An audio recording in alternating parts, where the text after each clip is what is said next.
Strokes are as fatal as heart attacks, but very few people know anything about it. So in this video, we're gonna be talking about 5 things you should know about strokes. Coming right up.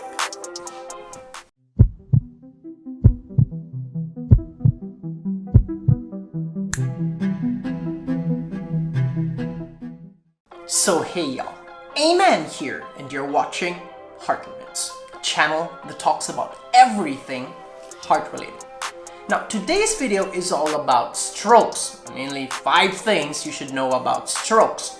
And by strokes, I don't mean, the swimming strokes like the breaststroke or the freestyle or the backstroke. I don't mean that. I also don't mean the stroke like, when you pet your cat. Hello, my cute little kitty. No, I don't mean that as well.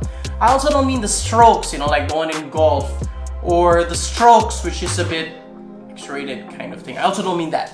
So the strokes that we're talking about is something that actually has to do with the brain.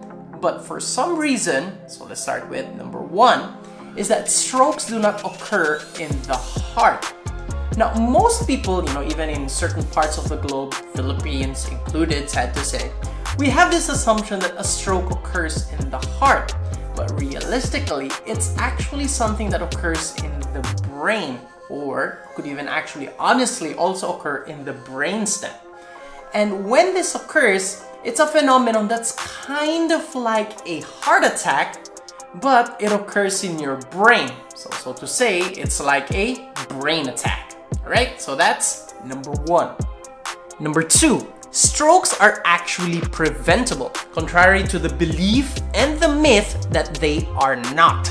So, how is it actually preventable? Well, the thing is, strokes and heart attacks are actually vascular events. So to say, it has actually quite some similarities. So, if you smoke, you're a diabetic, you have high cholesterol, high blood pressure, you have it somewhere in the line in your family, and you have a heart problem, it could actually result to events of heart attacks and events of stroke. And to prevent it, a simple approach would be, you just stop smoking, you start to eat healthy, you try to work out, and if you are diabetic, you suffer from high cholesterol, or you have high blood pressure, try to take medications to help you ease that out.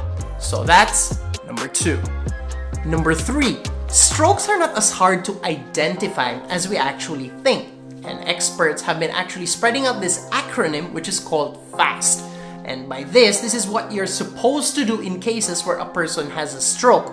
So, first of all, start with F. F is actually the face. So if you notice that the face has this droopiness, everything starts going down.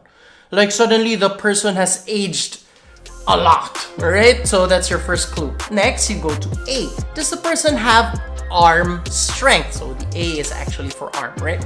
Can he lift up his arms and hold it in that position for quite some time?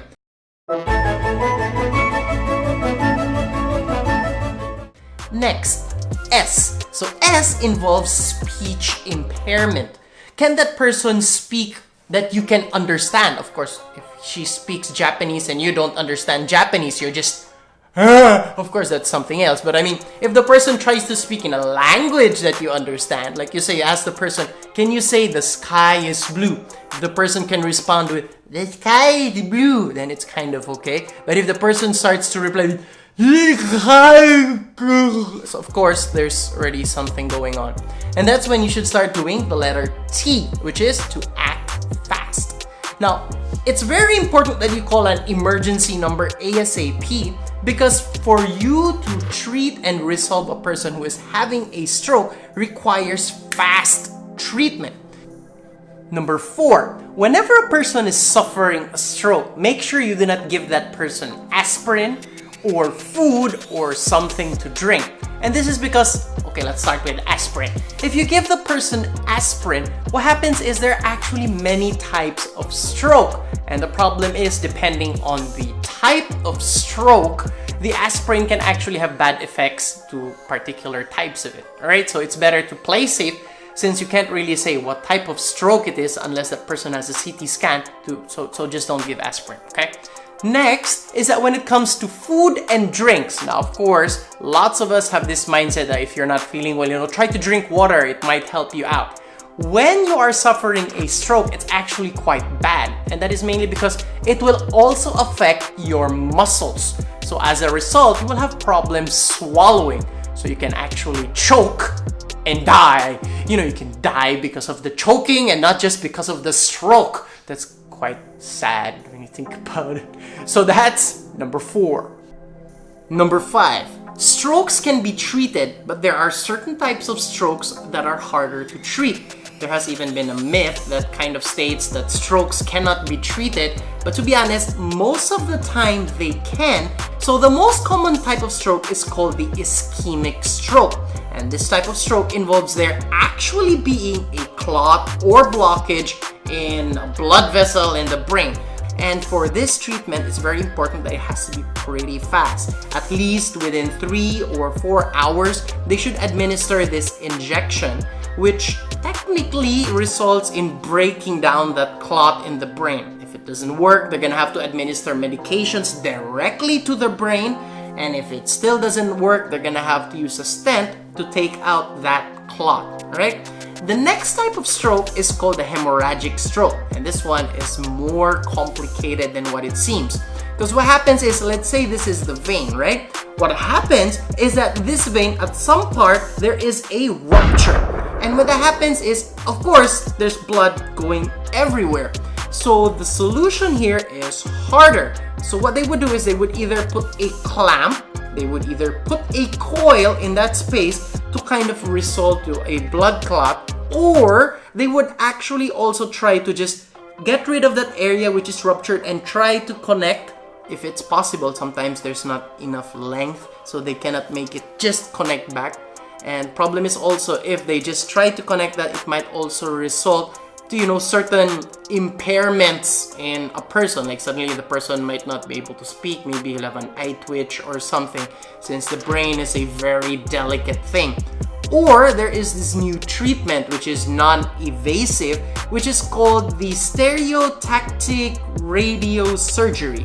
So this one is a bit more complicated to explain, but it involves some form of radio frequencies which are quite concentrated, right? Now, there are also 3 other types of stroke, but to be honest, they still in some way fall into the 2 main ones that I've already said. So the first one is your transient ischemic stroke, which is kind of like a mini stroke. It's a temporary clot. There's also the brainstem stroke, which is quite scary, because this one, what happens is the stroke or the blockage is actually in the brainstem. So as a result, the person's whole body cannot move, and as a result, even the just eyes can move, everything else is just shut down. And there's also this thing called the cryptogenic stroke. Now, the funny thing with a cryptogenic stroke is that it's actually just given a name because the doctors basically cannot figure out what caused the stroke. Is it a clot? Is it a rupture? So they just decided we give it a name since we don't know what it is. Kind of similar.